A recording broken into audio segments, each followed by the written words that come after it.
ഇന്നലെ നടന്ന ഒരു രസകരമായ സാക്ഷ്യമുണ്ട്. അദ്ദേഹം ഉടമ്പടിയിലല്ല,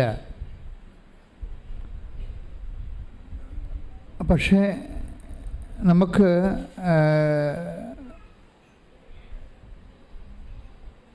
അനോണിമസായിട്ട് നമുക്ക് കവനൻ്റിലാകാൻ പറ്റും. അനോണിമസ് എന്ന് വെച്ച് കഴിഞ്ഞാൽ പ്രഖ്യാപിതമായിട്ട് പ്രകടിതമായിട്ട് അറിയപ്പെടാതെ കവനൻ്റ് പ്രഖ്യാപിക്കാതെ തന്നെ നമുക്ക് അങ്ങനെയാണ് എനിക്കത് മനസ്സിലായത്. പുള്ളിയുടെ പേര് രാജീവ് ശിവനന്ദൻ, കായംകുളത്ത് നിന്നുള്ള സാക്ഷിയാണ്. അദ്ദേഹം ഒരു മർച്ചൻ്റ് നേവി സെക്യൂരിറ്റി ഓഫീസറാണ്, സുരക്ഷാ വിഭാഗം തലവനാണ്. അപ്പോൾ അദ്ദേഹം പറഞ്ഞിരിക്കുന്ന കാര്യം, എനിക്ക് ക്രിസ്തുവിനെ പണ്ടേ ഇഷ്ടമാണ്, ക്രിസ്തുവിനെ എനിക്ക് പണ്ടേ ഇഷ്ടമാണ്. ആരും എന്നോട് ഇഷ്ടപ്പെടാൻ പറഞ്ഞു തന്നിട്ടില്ല. ഞാൻ കുരിശുരൂപം നോക്കിയാണ് അത് പഠിച്ചത്. കുരിശുരൂപം നോക്കുമ്പോൾ ഒരു നിഷ്കളങ്കനായ ഒരു ആൾ മനുഷ്യൻ്റെ നന്മയ്ക്ക് വേണ്ടി ഇത്രയും പീഡിപ്പിക്കപ്പെടില്ലെന്ന് ഓർക്കുമ്പോൾ എൻ്റെ മനസ്സിൽ ഒരു സങ്കടം വരും. അന്ന് മുതൽ എനിക്ക് ക്രിസ്തുവിനെ ഞാൻ ഇഷ്ടപ്പെടാൻ തുടങ്ങി. ഞാൻ എന്നിട്ട് പുള്ളി പറയും, എനിക്ക് ചസവം തോന്നുന്നു, എനിക്ക് വട്ടായിട്ടൊക്കെ തോന്നും. കാര്യം ഞാൻ ക്രിസ്തുവിനോട്, എൻ്റെ മനസ്സിലുള്ള ക്രിസ്തുവിനോട് ഞാൻ എൻ്റെ കപ്പൽ യാത്രയിൽ ഘോര സമുദ്രത്തിൽ ഞാൻ ഒറ്റപ്പെട്ടൊക്കെ നിൽക്കുമ്പോൾ, മുകളിൽ ആകാശവും താഴെ കടലുമായിട്ടൊക്കെ നിൽക്കുന്ന സമയത്ത് ഞാനിങ്ങനെ സംസാരിക്കും. ഞാൻ സംസാരിക്കണ എല്ലാം ക്രിസ്തുവിനോടാണ് സംസാരിക്കണത്. അപ്പോൾ ഞാൻ തന്നെ ഓർത്തത്, എന്ത് ഈ ഞങ്ങളൊക്കെ പഠിക്കുന്ന കാലത്ത് അൺനോൺ ക്രൈസ്റ്റ് ഓഫ് ഹിന്ദുയിസം എന്ന് കേട്ടിട്ടുണ്ട്. ബുക്കാണത്, റൈമണ്ട് പണിക്കറിൻ്റെ ഒരു പ്രഖ്യാതമായ പുസ്തകമാണ്. അതായത് ഹൈന്ദവേദികയിലെ അറിയപ്പെടാത്ത ക്രിസ്തു എന്ന്. അപ്പോൾ ഒത്തിരി ഒരു മനുഷ്യർ പ്രഖ്യാപിതമായ റിലിജൻ്റെ ഭാഗമല്ലാതിരിക്കുമ്പോൾ തന്നെ ക്രിസ്തുവിനെ ആരിഷ്ടപ്പെടുന്നുവോ അവർ ക്രിസ്തു ഇഷ്ടപ്പെട്ടിട്ട് ഒരു വല്ലാത്തൊരു സ്നേഹബന്ധം രൂപീകരിക്കാനുള്ള വലിയ സാധ്യതയുണ്ട് ബൈബിളിൽ മാത്രമല്ല മനുഷ്യൻ്റെ അനുഭവ ജീവിതത്തിലും. അപ്പോൾ ഈ മനുഷ്യൻ ഇങ്ങനെ ഒരു ദിവസം ഇത്രയും ഒരു ബന്ധം ക്രിസ്തുവായിട്ടുണ്ട്. അദ്ദേഹം ക്രിസ്തു വഴിയാണ് മാതാവിലേക്ക് വന്നത്. നമ്മളൊക്കെ പഠിച്ചു വെച്ചിരിക്കുന്നത് അമ്മ വഴി അമ്മ വഴി ക്രിസ്തുവിലേക്ക് വരാൻ പറ്റുമെന്നാണ്. ഇത് നേരെ ഡൗണായിട്ടുള്ള നേരെ താഴേക്കുള്ളൊരു സഞ്ചാരമാണ്. അപ്പോൾ ക്രിസ്തുവിനെ ഇഷ്ടപ്പെട്ട് കഴിഞ്ഞതിന് ശേഷം ക്രിസ്തുവിൻ്റെ അമ്മയെ ഇഷ്ടപ്പെട്ടു. അപ്പോൾ അദ്ദേഹത്തിൻ്റെ ഒരു അനുഭവം ഇന്നലെ പറഞ്ഞത്, ഇവിടെ നിന്ന് പറഞ്ഞത് എനിക്ക് ഭയങ്കര ഇഷ്ടപ്പെടുന്നത്, അതായത് അദ്ദേഹം ഘോര സമുദ്രത്തിലൊരു മൺസൂൺ ടൈമാണ്. മൺസൂൺ ടൈം നമുക്കറിയാമല്ലോ, ജൂൺ ജൂലൈ മാസം. അപ്പോൾ ജൂൺ ജൂലൈ മാസത്തിൽ അദ്ദേഹത്തിൻ്റെ ബിസിനസ് നേവിയാണ്, മർച്ചൻ്റ് നേവി. അതിൻ്റെ ഷിപ്പ് പോകേണ്ടത് തെക്ക് പടിഞ്ഞാറോട്ടാണ് പോകേണ്ടത്. തെക്ക് പടിഞ്ഞാറോട്ട് അങ്ങനെ പോകാൻ പറ്റത്തില്ല ശരിക്കും പറഞ്ഞാൽ. തെക്ക് പടിഞ്ഞാറെന്നല്ല മൺസൂൺ വരണത്. അപ്പോൾ വലിയ തിരകൾ ഉയർന്ന് പൊങ്ങിയിട്ട് കപ്പലിന് സഞ്ചരിക്കാൻ പറ്റാതെ വരും. പക്ഷേ ആ ചാർട്ടേഡായിട്ടുള്ള ഒരു ബിസിനസ് ആയത് കാരണം പോകാതിരിക്കാനും പറ്റിയില്ല. ഇപ്പം നമ്മുടെ ജീവിതത്തിൽ ഇങ്ങനെ സംഭവിക്കുവേ, നമുക്കറിയാം പോയാൽ അപകടമാണ്, പക്ഷെ നമുക്ക് പോകാതിരിക്കാൻ പറ്റത്തില്ല. ഇങ്ങനെ ഒരു ത്രിസംഗുവിൽ ചെന്ന് ചാടും. ഈ ത്രിസംഗുവിൽ ചെന്ന് ചാടിയാലും ക്രിസ്തു തന്നെയാണ് നമുക്കൊരു പരിഹാരം. എന്താ കാര്യം വെച്ച് കഴിഞ്ഞാൽ, ക്രിസ്തു, ഞാൻ എപ്പോഴും നിങ്ങൾ പറയുന്ന ഉടമ്പടിയുടെ ഏറ്റവും ശക്തമായ വചനമാണ് ക്രിസ്തു എല്ലാമാണെന്നുള്ളത്. അതായത് സർവ്വസാധ്യതകളിങ്ങനെ അതായത് ഒരു കോടി ജന്മാന്തരങ്ങളിലൂടെ കടന്നു പോകുമ്പോഴും ഓരോ മനുഷ്യരും ഉണ്ടാകുന്ന ഓരോ സാധ്യതയ്ക്കും അവസ്ഥകൾക്കും ക്രിസ്തു മറുപടിയാണ്. കൈയിടിച്ച് കർത്താവ് hallelujah hallelujah hallelujah hallelujah hallelujah യേശുവേ ഹല്ലേലൂയ ഹല്ലേലൂയ യേശുവേ സ്തുതി ഹല്ലേലൂയ ഹല്ലേലൂയ പരമതി കാരണത്തിന് ആരാധനയും സ്തുതിയും പുകഴ്ചയും ഉണ്ടായിരിക്കട്ടെ. അദ്ദേഹം പറയണത്, ഞങ്ങൾ 23 പേരുണ്ട് ഷിപ്പിലെ. ഞങ്ങൾ തെക്ക് പടിഞ്ഞോട്ട് സഞ്ചരിക്കുമ്പോൾ പെട്ടെന്ന് കടലിങ്ങനെ മല പോലെ ഇങ്ങനെ കപ്പലിന് മുകളിൽ ഉയർന്നു വരികയാണ്. നിങ്ങൾക്കറിയാമല്ലേ, കപ്പലിന് മേലെ ബല ഉയർന്നു വന്ന് നമ്മളതിൻ്റെ യൂട്യൂബിൽ അത്തരം വീഡിയോസ് കിടപ്പുണ്ട്. എന്ന് വെച്ച് കഴിഞ്ഞാൽ മല പോലെ ഇങ്ങനെ ഉരുണ്ട് വരും. അപ്പം നമ്മൾ ഈ കപ്പലും അതുപോലെ തന്നെ മലയുടെ മുകളിലേക്ക് ഇങ്ങനെ ജലത്തിൻ്റെ മലയുടെ മുകളിലേക്ക് പോയിട്ട് ആ മല പെട്ടെന്ന് പുറകിലേക്ക് പതിഞ്ഞു പോകുമ്പോൾ പെട്ടോ എന്ന് പറഞ്ഞ് കപ്പൽ താഴേക്ക് വീഴും, ചിലപ്പോൾ കണ്ടിച്ചും പോകും. അപ്പോൾ ഒത്തിരി കടൽ പരിചയമുള്ള ക്യാപ്റ്റൻ ഉൾപ്പെടെയുള്ള ഒത്തിരി ആൾക്കാർ ഞങ്ങളുണ്ട്. പക്ഷെ ഞങ്ങൾക്ക് എല്ലാവരുടെയും മനസ്സ് കിടുകിടുത്തു പോയി, ഇതിൽ നിന്ന് രക്ഷപ്പെടുകയില്ലെന്ന് തോന്നി. കാര്യം പിന്നീട് അവിചാരിതമായിട്ട് വലിയൊരു കടൽത്താരിലേക്കാണ് ഞങ്ങൾ പോണത്. അത് ഇൻസ്റ്റൻ്റായിട്ട് അവിടെ ഉണ്ടായതാണ്, പണ്ടുണ്ടായിരുന്നതല്ല. ജിയോഗ്രഫിക്കൽ മാപ്പ് നോക്കുമ്പോൾ, ഓഷ്യൻ മാപ്പ് നോക്കുമ്പോൾ അവർക്ക് ചുഴികൾ എവിടെയാണ് എന്നൊക്കെ കൃത്യമായിട്ട് നേരത്തെ അറിയാൻ പറ്റും. നമ്മുടെ ഗൂഗിൾ ചെയ്ത പോലെ ഗൂഗിൾ നമുക്ക് ഗൈഡ് ചെയ്ത് വരത്തില്ല. അതുപോലെ കടലിലും ചുഴികൾ സ്ഥിരമായിട്ടുള്ള സ്ഥലങ്ങളുണ്ട്. ഇത് പുതുതായിട്ട് കാറ്റ് വന്നപ്പോൾ പുതുതായിട്ട് രൂപപ്പെട്ട ചുഴിയുടെ പാതാള ചുഴിയുടെ വക്കിൽ പോയി കപ്പലെത്തും. കപ്പലെത്തിക്കഴിഞ്ഞിട്ട് പെട്ടെന്ന് കപ്പലിൻ്റെ യന്ത്രം നിന്ന് പോകും. അപ്പം മനസ്സിലായി, യന്ത്രം നിന്ന് പോയാൽ പിന്നെ ചുക്കാനൊന്നും പ്രവർത്തിക്കത്തില്ല, തിര തട്ടി നശിപ്പിച്ച് എല്ലാം മുക്കിക്കളയും. അതുപോലെ തന്നെ പെട്ടെന്ന് അപ്പം ഈ മനുഷ്യൻ മാത്രം ഇങ്ങനെ പ്രാർത്ഥിച്ചുകൊണ്ടിരിക്കണം ഇതിൻ്റെ അകത്ത്, അങ്ങനെ മാത്രം പ്രാർത്ഥിച്ചുകൊണ്ടിരിക്കുകയാണ്. അപ്പോഴാദ്യമായിട്ട് ചങ്ക കൊണ്ടിട്ട് പെട്ടെന്ന് ഇങ്ങനെ ഇരുട്ട് കയറി ചുറ്റിന്. അപ്പം മനസ്സിലായി മുങ്ങിപ്പോയി കപ്പലെന്ന്, ഈ വെള്ളത്തിൻ്റെ അടിയിലാണ് തങ്ങളെന്ന് മനസ്സിലായി. അപ്പം ഞാൻ പോവുകയാണ്, അദ്ദേഹം കരയുന്നുണ്ട്, ഞാൻ പോവുകയാണ് മാതാവേ എന്ന് പറഞ്ഞ്. അപ്പം മാതാവിനെ വിളിച്ചത്, ഞാൻ പോവുകയാണ് മാതാവേ എന്ന് പറഞ്ഞ് ഒറ്റക്കരച്ചിൽ. പെട്ടെന്ന് നോക്കിയപ്പോൾ എല്ലാം വെളുത്ത് നല്ല പ്രകാശത്തിൽ ഇങ്ങനെ ആകാശം കാണാൻ പറ്റി. അപ്പോൾ മനസ്സിലായി ഞങ്ങളെ മാതാവ് ചുഴിയെന്ന് കരകയറ്റിയെന്ന്. കൈയടിച്ച് കർത്താസുടലി. അപ്പം നീ എന്ത് ചുഴിയിലായാലും മരണച്ചുഴിയിലായാലും നിനക്കൊരു സ്നേഹമുണ്ടെങ്കിൽ നീ ദൈവമായിട്ട് ഉടമ്പടിയിലാണ്. ഈ മനുഷ്യൻ അതാണല്ലോ പറയണത്, ഞാൻ ക്രിസ്തുവുമായി ആരും എന്നെ പഠിപ്പിക്കാതെ എന്നോട് പറഞ്ഞു തരാതെയും ഞാൻ സ്നേഹത്തിലായിരുന്നെന്നാണ്. അപ്പം ഞാനത് കേട്ടപ്പോൾ എൻ്റെ മനസ്സിൽ വന്ന വചനം ഏതാണെന്നറിയാവോ? ഇത് ഉടമ്പടി കാര്യം എങ്ങനെയാണ് നമ്മൾ ദൈവമായിട്ട് സ്നേഹത്തിലാകുമ്പോൾ. നിങ്ങൾക്കറിയാവില്ല, ഉടമ്പടി എന്ന് പറഞ്ഞൊരു സാങ്കേതിക വിഷയമല്ല, ഒരു വൈകാരികമായിട്ടുള്ള ഒരു വ്യക്തിപരമായ വിഷയമാണ്. ഉടമ്പടി എന്ന് പറഞ്ഞ ഒരു സാങ്കേതിക വിഷയമല്ല.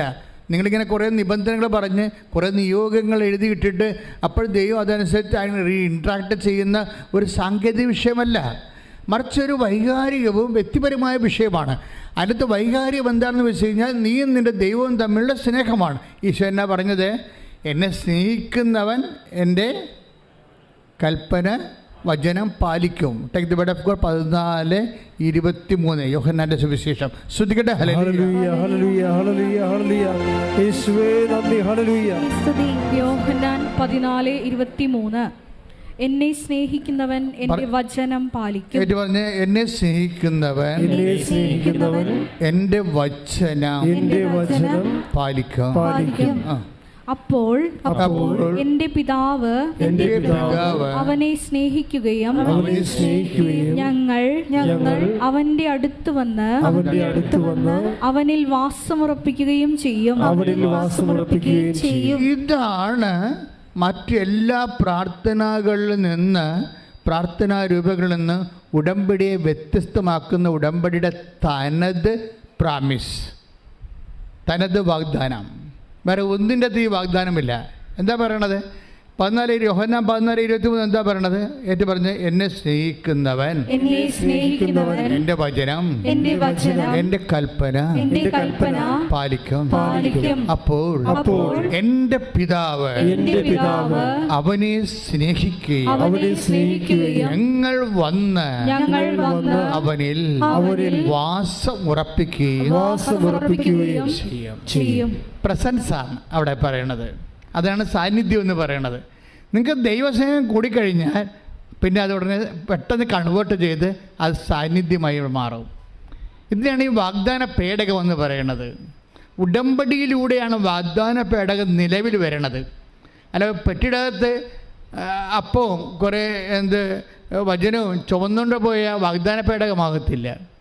വാഗ്ദാന പേടകം ഒരു മാനസികവും ആത്മീയവും വ്യക്തിപരവും സ്വകാര്യവും വൈകാരികവുമായ ഒരു ബന്ധമാണ്. കൈയിടിച്ച് കർത്താൻ ഹല്ലേലൂയ. Hallelujah, hallelujah, hallelujah. യേശുവേ നന്ദി, ഹല്ലേലൂയ. അതായത് ഈ ഒരു നിങ്ങൾ ഉടമ്പടിയിലായിരിക്കുന്നവർ ഈ ഒരു ബന്ധം ടാർഗറ്റ് ചെയ്യാൻ വേണ്ടി നോക്കണം. ദൈവമായിട്ട് ഒരു സ്വകാര്യ ബന്ധം, വ്യക്തിപരമായ വൈകാരികമായ ഒരു സ്നേഹോഷ്മളമായ ഒരു ഇൻറ്റിമസി കീപ്പ് ചെയ്യാൻ നോക്കണം. അത് ഈ വചനം പാലിക്കുന്നതിലൂടെയാണ് സംഭവിക്കുന്നത്. വെറുതെ ഞാൻ ദൈവത്തെ സ്നേഹിക്കുന്നു എന്ന് പറഞ്ഞാൽ അത് ഡസൻ വർക്കിറ്റ്. മറിച്ച് വചനം പാലിക്കണമെങ്കിൽ എന്താ സംഭവിക്കണം? ഈശോ പറഞ്ഞു, എന്നെ സ്നേഹിക്കുന്നവൻ പറഞ്ഞേ എന്നെ സ്നേഹിക്കുന്നവൻ എൻ്റെ വചനം പാലിക്കും. എൻ്റെ വചനം പാലിക്കും. അപ്പോൾ വചനം പാലിക്കും എന്ന് പറയുമ്പോൾ നിങ്ങൾക്ക് വേണമെങ്കിൽ അതായത് കഴിഞ്ഞ ദിവസങ്ങളിൽ ഒരു സംഭവം ഉണ്ടായി. ഒരു മോള് അവൾ എൻ്റെ അടുത്ത് ഒരു ചീട്ട് തന്നത്. ഞാൻ ഇവിടെ നിൽക്കുമ്പോൾ എല്ലാവരും അച്ഛനെ കാണാൻ വരുമല്ലോ, എമർജൻസി ഉള്ള ആൾക്കാരെ കാണാൻ വരുമ്പോൾ അവിടെ സ്ലിപ്പ് എഴുതിയിട്ടുണ്ടാവും അല്ലേ? നിങ്ങൾക്ക് ആ ഓഫീസിൽ നിന്ന് നിങ്ങളുടെ വിഷയം സീരിയസ് ആണെന്ന് കാണിക്കുന്ന അതിൻ്റെ രേഖകളും എഴുതി കൊടുക്കുമ്പോൾ ഓഫീസിൽ നിന്ന് എഴുതി വിടും. എന്താണ്? അപ്പോൾ ഞാൻ വെള്ളച്ചീട്ടിൽ എഴുതിയിരിക്കണം എന്താണെന്ന് വെച്ച് കഴിഞ്ഞാൽ, എൻ്റെ മകനെ എനിക്ക് തിരിച്ചു കിട്ടണം, ഞാൻ അപ്പീലിന് പോവുകയാണ്, കീഴ്ക്കോടതിയിൽ നിന്ന് ഞാൻ തോറ്റു, അത് മേൽക്കോടതിയിലേക്ക് ഞാൻ അപ്പീലിന് പോവുകയാണ്, എൻ്റെ മകനെ എനിക്ക് തിരിച്ചു കിട്ടണം. അപ്പം ഞാനിത് വായിച്ചപ്പോൾ അപ്പോൾ ഈശോ പറയുന്നുണ്ട്, എന്തോ പന്തികേടിൻ്റെ ഉണ്ടെന്ന് എന്നോട് പറയുന്നുണ്ട്. പക്ഷെ ഞാൻ ഉടനെ ചോദിച്ചില്ല. അവളുടെ ഊഴമായപ്പോൾ അവളുടെ തലയെ കൈവച്ചപ്പോൾ ഞാൻ ഒരു ചോദ്യം ചോദിച്ചു. എന്താ ചോദ്യം ചോദിച്ചത്? നിനക്ക് വേറെ ഒരു മകനുണ്ടല്ലോ എന്നാണ് ചോദിച്ചത്. അതാണ് ഞാൻ ചോദിച്ചത്. അപ്പോൾ അവൾ പറഞ്ഞു, ഈ മകൻ്റെ ഇളയ മകനുണ്ട്, ഒരു അനിയനുണ്ടെന്ന് പറഞ്ഞു. അപ്പോൾ നിനക്ക് 2 മകനുണ്ടല്ലേ? ശരി, ആ 2 മകനുണ്ട്. ശരി, അപ്പോൾ നീ പിരിഞ്ഞു എന്ന് പറയുന്ന ഭർത്താവിൻ്റെ കയ്യിൽ എത്ര മക്കളുണ്ടെന്ന് ചോദിച്ചു. അപ്പോൾ പറഞ്ഞ് അയാൾക്ക് മക്കളൊന്നുമില്ല, മക്കളൊക്കെ എൻ്റെ കൂടെയാണെന്ന് പറഞ്ഞു. അപ്പോൾ ഞാൻ ചോദിച്ചു, നീ ആ മനുഷ്യൻ വീണ്ടും കല്യാണം കഴിച്ചോ എന്ന് ചോദിച്ചു. അപ്പോൾ അയാൾ പറഞ്ഞു, ഇല്ല, കല്യാണം കഴിച്ചതെന്ന് പറഞ്ഞു. നീ കല്യാണം കഴിച്ചോ എന്ന് ചോദിച്ചു. അപ്പോൾ ഞാൻ കല്യാണം കഴിച്ചു എന്ന് പറഞ്ഞു. ഞാൻ അമ്പടി കള്ളി എന്താ? അപ്പോൾ ഞാൻ പറഞ്ഞു, നിന്നെ കെട്ടിയത് കൊണ്ട് ആ മനുഷ്യൻ്റെ ജീവിതം വഴിയാധാരമായി അല്ലേ? ഇവിടുത്തെ ഈ രാജ്യത്തിന് നിയമം പറഞ്ഞിരിക്കുന്നത് എന്താണ്? മൂത്ത മകൻ അവന് അപ്പൻ്റെ കൂടെ പോകാൻ ഇഷ്ടമുണ്ട്, കോടതി അവൻ ധരിപ്പിച്ചു, അപ്പം നിയമപരമായിട്ട് പോകാം. ഇവൾ വിടത്തില്ല, ഇവൾ ഹൈക്കോടതി പോവുകയാണ്. അപ്പോൾ ആ മനുഷ്യൻ്റെ ജീവിതം നശിപ്പിക്കുകയാണ്. ആ മനുഷ്യനെ വഴിയാതെ ഗതികിട്ട പ്രേതമാക്കി മാറ്റിയിട്ട് ഇവൾ വീണ്ടും കല്യാണം കഴിച്ച് അയാളുടെ 2 കുഞ്ഞുങ്ങളെ അടിച്ചെടുത്ത്. മനസ്സിലായില്ലേ? ഇപ്പം എന്താ ഞാൻ പറഞ്ഞത്? ഒരു കുഞ്ഞിനെയും കൊടുത്തില്ല എന്നുണ്ടെങ്കിൽ ഞാൻ ഒരു കാര്യം നിന്നോട് ഞാൻ രഹസ്യം പറഞ്ഞാന്ന് പറഞ്ഞാൽ അവളുടെ ചെവിയിൽ രഹസ്യം പറഞ്ഞു കൊടുത്തിട്ടുണ്ട്. നിൻ്റെ അന്ത്യം നീ അടിച്ചു മാറ്റാൻ പോകുന്ന കുഞ്ഞിലൂടെ ആയിരിക്കുമെന്ന്. വേറെ എന്താ രഹസ്യം? വളരെ ആത്മാർത്ഥമായിട്ട് വളരെ മധുരമായ ഒരു രഹസ്യം. പോരെ, പണിയായില്ലേ? അത് സ്നേഹമില്ല. ഉടമ്പടിയെപ്പോലും ആൾക്കാർ അവരുടെ സ്വാർത്ഥമായ കാര്യങ്ങൾ നേടാൻ വേണ്ടി എടുക്കുമ്പോഴെന്താ പ്രശ്നം? എങ്ങനെയാണ് ദൈവം വസിക്കണത്? കർത്താവ് എന്ത്? ഇങ്ങനെ ഒന്നും രക്ഷപ്പെട്ടു പോകാൻ പറ്റത്തില്ല മക്കളെ. നിങ്ങൾ വിചാരിക്കണേ എന്തെങ്കിലും കൊണ്ടുവന്ന് എഴുതിയിടുമ്പോൾ എല്ലാം ഓക്കെ ആവുന്ന, എല്ലാം പോക്കാകേ ഉള്ളൂ. എന്താ കാര്യം വെച്ച് കഴിഞ്ഞാൽ, നിങ്ങൾ ചിന്തിക്കണം, ഇത് സ്നേഹത്തിന് നിരക്കണതാണോ, ഇത് ദൈവത്തിന് നിരക്കണതാണോ എന്ന് നിങ്ങൾ ചിന്തിക്കണം. ദൈവത്തിന് നിരക്കാത്തൊരു കാര്യം ദൈവത്തോട് ചോദിച്ചാൽ ഇവിടെ വെറുതെ ഉടമ്പടി എടുത്ത് പണി മേടിച്ച പോലെയാകും. കാര്യം നീ എന്തുമാത്രം ദുഷ്ടയാണ്, എന്തുമാത്രം ദുഷ്ടനാണെന്ന് ദൈവത്തിന് പ്രഖ്യാപിതമായി തെളിവ് കൊടുക്കുകയാണ്. മനസ്സിലായ? എപ്പോഴും നമ്മൾ ശ്രദ്ധിക്കേണ്ട ഒരു വിഷയം എന്ന് വെച്ച് കഴിഞ്ഞാൽ, ഇതിനകത്ത് വിട്ടുവീഴ്ചകൾ നമ്മൾ ചെയ്യണത് ദൈവത്തിൻ്റെ വചനത്തിൻ്റെ അടിസ്ഥാനത്തിലാണ്, നമ്മുടെ താല്പര്യത്തിൻ്റെ അടിസ്ഥാനത്തിലല്ല. അതാണ് ഈശോ പറയണത്. എന്താ ഈശോ പറഞ്ഞിരിക്കുന്നത്? എന്നെ സ്നേഹിക്കുന്നവൻ എന്നെ സ്നേഹിക്കുന്നവൻ എൻ്റെ വചനം പാലിക്കും, എൻ്റെ വചനം പാലിക്കും. അപ്പോൾ ഞങ്ങൾ വന്ന് അവനിൽ വസിക്കും. അപ്പോൾ ഈ നമ്മൾ ദൈവത്തിൻ്റെ വചനം പാലിച്ചു കഴിയുമ്പോൾ, നിങ്ങൾക്കറിയാമല്ലോ വചനത്തിൻ്റെ പ്രത്യേകത എന്താണ്? വചനത്തിൻ്റെ പ്രത്യേകത ഞാൻ നിങ്ങളോട് പറഞ്ഞ വചനം നിമിത്തം, ആ വചനം നമ്മൾ സ്വീകരിക്കണമെങ്കിൽ നമുക്ക് ചെവി ഉണ്ടായിട്ട് കാര്യമില്ല. ചെവി ഉണ്ടായാൽ കേൾക്കാം, ആർക്ക് വേണമെങ്കിലും വചനം കേൾക്കാം. വചനം കേൾക്കുന്നതും വചനം സ്വീകരിക്കുന്നതും രണ്ട് കാര്യമാണ്. വചനം ആർക്ക് വേണമെങ്കിലും കേൾക്കാം. വചനം കേൾക്കണമെങ്കിൽ ഈ ഓഡിയോ അപ്പാരറ്റസ് കൃത്യമായിട്ട് വർക്ക് ചെയ്താൽ മതി. നമുക്ക് വചനം കേൾക്കാൻ പറ്റും, പക്ഷേ അത് ഡസൻ വർക്ക് ഇറ്റ്. പിന്നെ എന്താ ചെയ്യണത്? വചനം സ്വീകരിക്കണത് എങ്ങനെയാണ്? ഈശോ പറഞ്ഞത്, എന്നെ സ്നേഹിക്കുന്നവൻ, പറഞ്ഞേ, എന്നെ സ്നേഹിക്കുന്നവൻ എൻ്റെ വചനം സ്വീകരിക്കും. അപ്പോഴാദ്യം ഇത് ബേസിക് എന്താണ്? ഇതിൻ്റെ ദൈവത്തെ സ്നേഹിക്കുകയാണ്. ദൈവത്തെ സ്നേഹിക്കുക എന്ന് വെച്ച് കഴിഞ്ഞാൽ അതിൻ്റെ അർത്ഥം സ്വർഗം വരെ, നിത്യത വരെ ദൈവത്തെ സ്നേഹിക്കുകയാണ്. അല്ലാതെ ഒരു പ്രത്യേക ഇൻസിഡൻറ്റിന് വേണ്ടി ദൈവത്തെ സ്നേഹിക്കുകയല്ല. നിങ്ങൾ പലപ്പോഴും ചെയ്യുന്നത് IELTS പാസ്സാകാൻ വേണ്ടി ദൈവത്തെ സ്നേഹിക്കും, കാനഡയിൽ പോകാൻ വേണ്ടി ദൈവത്തെ സ്നേഹിക്കും, PR കിട്ടാൻ വേണ്ടി ദൈവത്തെ സ്നേഹിക്കും, മക്കളുണ്ടെങ്കിൽ മക്കൾക്ക് കിട്ടാൻ വേണ്ടി ദൈവത്തെ സ്നേഹിക്കും, കടയിൽ ആൾക്കാർ വരുന്നില്ലെങ്കിൽ, കസ്റ്റമേഴ്സ് ഇല്ലെങ്കിൽ കസ്റ്റമേഴ്സ് കിട്ടാൻ വേണ്ടി ദൈവത്തെ സ്നേഹിക്കും. ഇങ്ങനെ കസ്റ്റമറി ആയിട്ടുള്ള ഒരു സ്നേഹമില്ല. ദൈവത്തെ സ്നേഹിക്കുക എന്ന് വെച്ച് കഴിഞ്ഞാൽ നിങ്ങളുടെ അപ്പനെ സ്നേഹിക്കണ പോലെ അല്ല. അപ്പൻ കുറച്ച് കഴിയുമ്പോൾ ചത്തുപോകും. അമ്മയെ സ്നേഹിക്കണ പോലെ അല്ല, അമ്മയും കുറച്ച് കഴിയുമ്പോൾ ചത്തുപോകും. ഭാര്യയെ സ്നേഹിക്കണ പോലെ അല്ല, ഭാര്യ കുറച്ച് കഴിയുമ്പോൾ ചത്തുപോകും. അല്ലെങ്കിൽ ഭർത്താവ് കുറച്ച് കഴിയുമ്പോൾ ചത്തുപോകും. നിത്യമായ ഒരു വ്യക്തിയുമായിട്ടാണ് നിങ്ങൾ സ്നേഹിക്കണമെന്ന് വെച്ച് കഴിഞ്ഞാൽ അതൊരു കാലിക സ്നേഹമല്ല. ദൈവത്തെ സ്നേഹിക്കുക എന്ന് വെച്ചാൽ നിത്യത വരെ സ്നേഹിക്കുന്നതാണ്. Praise the Lord. പ്രാർത്ഥിക്കുക. കർത്താവായ ദൈവമേ, അങ്ങയെ സ്നേഹിക്കുന്നത് നിത്യത വരെയുള്ള എൻ്റെ ജീവിതത്തെ സ്വാധീനിക്കുന്ന വിഷയമായി ഉടമ്പടിയിലൂടെ തിരിച്ചറിഞ്ഞതിലെ ഞാൻ അങ്ങേക്ക് നന്ദി പറയുന്നു. കർത്താവേ, ഈ വചനങ്ങളുടെ ജീവിതാർത്ഥങ്ങളെ എന്നെ അഭിഷേകമായി ബോധ്യപ്പെടുത്തണമേ.